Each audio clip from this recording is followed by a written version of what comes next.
நன்றி பேராசிரியர் அவர்களே.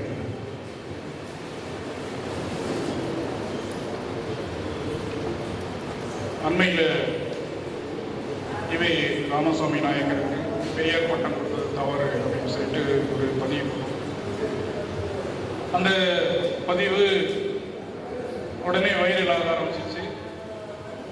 வைரலான உடனே திராவிட இயக்கத்தவர் அமைதியாக இருக்கிறாங்க, திராவிட முன்னேற்ற கழகத்தினர் அமைதியாக இருக்கிறாங்க, இதர திராவிட இயக்கங்கள் அமைதியாக இருக்கிறாங்க. ஒத்துக்கொண்டு பொங்கிக் கொண்டு கோபம் கொண்டு அதற்கு எதிராக பதிவிட்டவர்கள் பறையர்கள், குறிப்பாக விடுதலை சிறுத்தைகள்.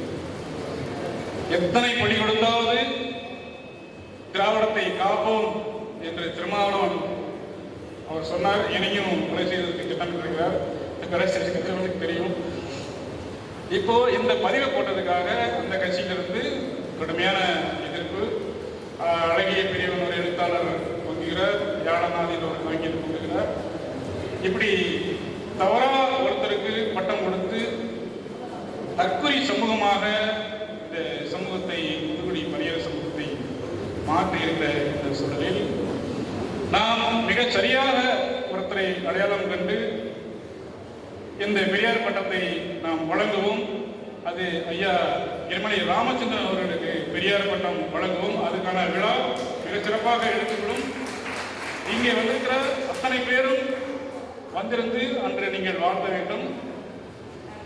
இன்றிலிருந்து அவர் பெரியார் தான். பெரியார் எரிமலை ராமச்சந்திரன் அவர்கள் இந்த எரிமலையோடன எனக்கு ஆரம்பம் சொன்னவனாக தெரியுது. அவர் பேச பார்த்தா எரிமலை போல பொங்குவார்.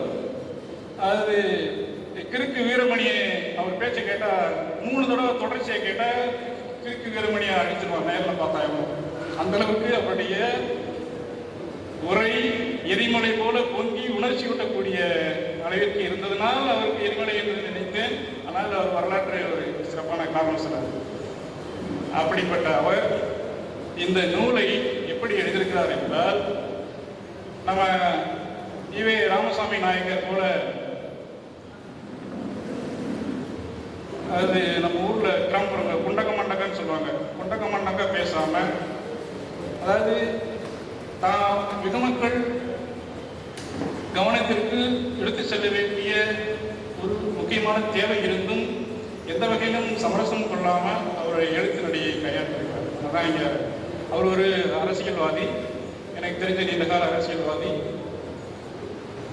அவருக்கும் எழுத்துக்கும் சம்பந்தம் இல்லைனாலும் அவர் ஒரு ஆய்வாளராக, ஒரு தேர்ந்த ஆய்வாளராக சட்டமன்றத்தில் சென்று சட்டமன்ற உரைகளெல்லாம் கண்டு யார் யார் இந்த உள்ஒதுக்கீடுக்கு ஆதரவாக அன்றிலிருந்து சூழ்ச்சி செய்தனர், குறிப்பாக பாமக போன்ற கட்சிகள் எல்லாம் இந்த உள்ஒதுக்கீடுக்கு ஆதரவாக துணை செய்திருக்கிறது.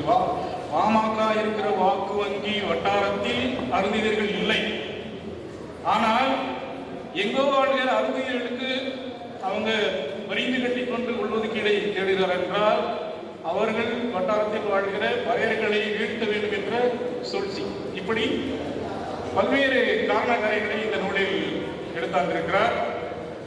அவரை வாழ்த்தி பேசுவதற்கு நாம் தமிழர் கட்சியிலிருந்து திருமிகு கீதாலட்சுமி அவர்கள் வந்திருக்கிறார்.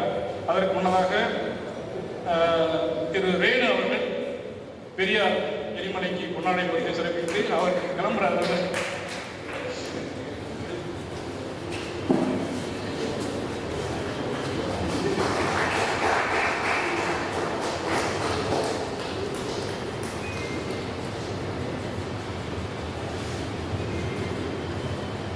அடுத்து வாங்கம்மா கீதாலட்சுமி.